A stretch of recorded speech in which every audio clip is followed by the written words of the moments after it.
Cancer, heart attack, and stroke. Your life can change in a moment, and it will never be the same. This is the story of 3 extraordinary people whose lives changed in a moment. So after a couple weeks of this, I thought, maybe it's not heartburn. Maybe it's bronchitis. Maybe I got a cold. I had a lump in my neck right here and thought that I had a pulled muscle. I had been having headaches.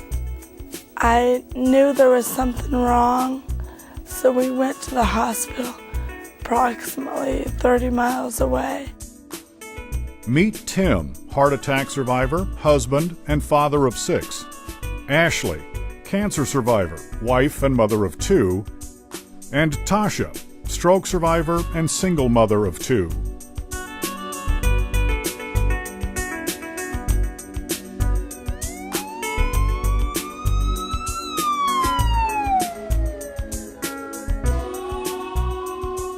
The ambulance came rather quickly, within 4 minutes. And he looked at me and said, "We'll do everything we can." I found out later that that means they don't expect you to survive. I had 100% blockage in 3 arteries, 95% in another artery. And they saw some spots on my lung, and so they thought it was pneumonia for a while. And then they did a biopsy, and then I kind of got worried, then got a call back about a day later and went in and they told me. I have Hodgkin's lymphoma, and they told me that if I was going to have cancer, that was one of the better ones to have. You know, to me, cancer is still cancer, and it was still very scary. I had trouble breathing on my own. My comprehension was fine, but I couldn't speak or moan or laugh or anything. I couldn't even cry. They started testing me for everything under the sun. They never see stroke patients my age.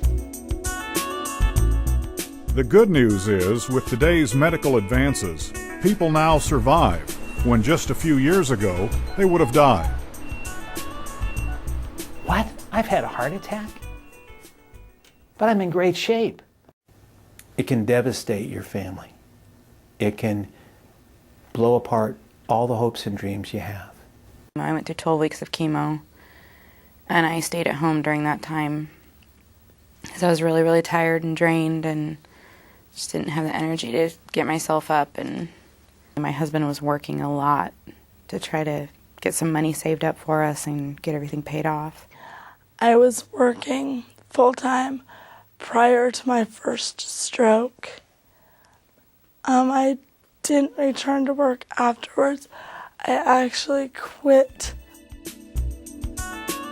Think about your friends, family members, and co-workers who have been diagnosed with cancer, a heart attack, or stroke. Of those people, how many do you think planned that it would happen to them? We had a golf team where I worked, a golf league, and on the team that I was on, we had one fellow who had cancer, who's my age. We had one fellow who is 4 or 5 years older, who was on the heart transplant list.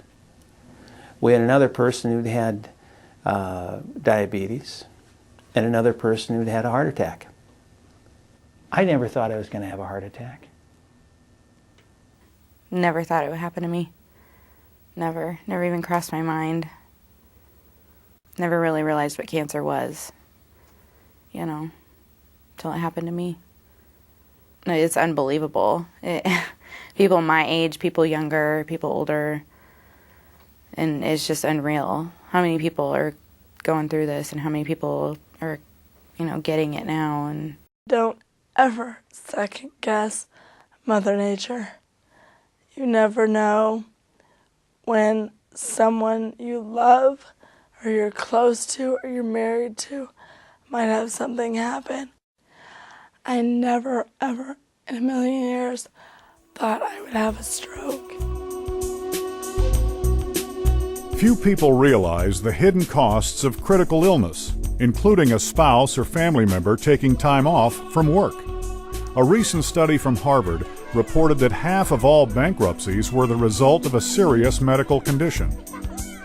Another recent study reported that 48%, nearly half of all home foreclosures, are the result of serious illness. The co-payments alone add up to something that most people can't even cover with their Visa card. We had over $6,000 worth of co-pays in 3 months.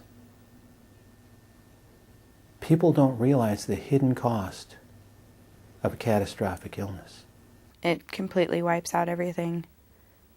You don't have the energy to go to work. You have no money coming in, but the bills keep piling up, and a lot of times you don't even have energy to look at the bills, and it just makes you more sick, you know. It's such a strain on a person financially. When I was sent home, my prescriptions were about $1,000 a month, and we, needless to say, had to file bankruptcy. As you can see, people's lives are never the same after experiencing a critical illness. Health insurance alone is not enough. The good news is a doctor created a solution. Dr. Marius Barnard, who assisted his brother Christian with the world's first heart transplant, saw the financial stress his patients went through with a critical illness. The financial stress of survival was working against everything he was trying to accomplish as a doctor. As a result, he conceived the idea of critical illness insurance. Critical illness insurance pays a lump sum benefit upon diagnosis that can be used to pay off your mortgage, pay off debt, protect your retirement savings, and allow a spouse or family member to take time off work to care for you. My wife just left her job. She left her job the day I went in for surgery and didn't go back for 8 months. The money would be used to maintain the lifestyle that you've built up. Not necessarily to pay off things, but to make sure that you didn't have to worry about paying your bills at the same time you're worried about recovering.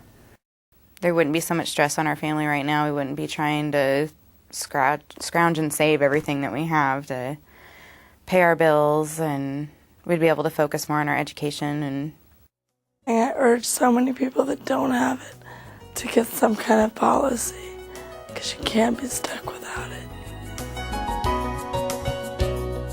As you've learned from these stories, none of us can know when a serious illness might strike. Critical illness insurance makes a difference in the quality of people's lives. And now there's a critical illness insurance plan available to you from Assurity Life Insurance Company. Don't let another day go by without protection in place. You need critical illness insurance today. Not because you're going to die, but because you're going to survive. You don't have to live in fear, but you have to be prepared for those things that could and quite probably will happen to you. no, I think there's hope for everybody. I mean, I think anybody can, if you have hope and you believe that you can beat it, you can. So I've come this far basically on my own, but I'm happy.